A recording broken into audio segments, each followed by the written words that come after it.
காணாமல் போன பட்டியலில் இருந்த ஒரு நடிகை திடீர்னு வெளியில வந்து ஒரு பேட்டி கொடுத்திருக்காங்க. அதுவும் நம்ம விஜய பத்தி.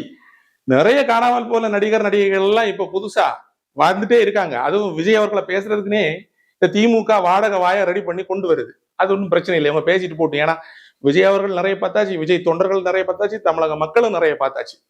சோ அந்த நடிகை என்ன சொல்லியிருக்காருன்னா, எல்லாத்தையும் விட்டுட்டு உங்களுக்காக வந்தேன், எல்லாத்தையும் விட்டு உங்களுக்காக வந்தேன்னு சொல்லிட்டே இருக்கீங்களே, உங்களை யாரு கூப்பிட்டா?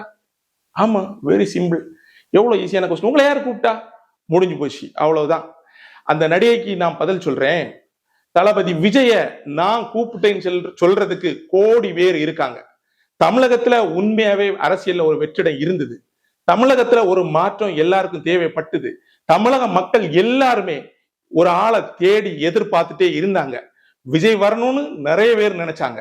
அதனாலதான் தளபதி விஜய் வந்திருக்காரு. சோ அவரோட விருப்பத்துக்கு வந்தது மட்டும் இல்ல, மக்களோட விருப்பத்துக்கு சேர்த்துதான் வந்திருக்காரு. சோ யாரு கூப்பிட்டா அப்படின்னு மறுபடியும் கேட்காதீங்க, நாங்க தான் கூப்பிட்டோம்.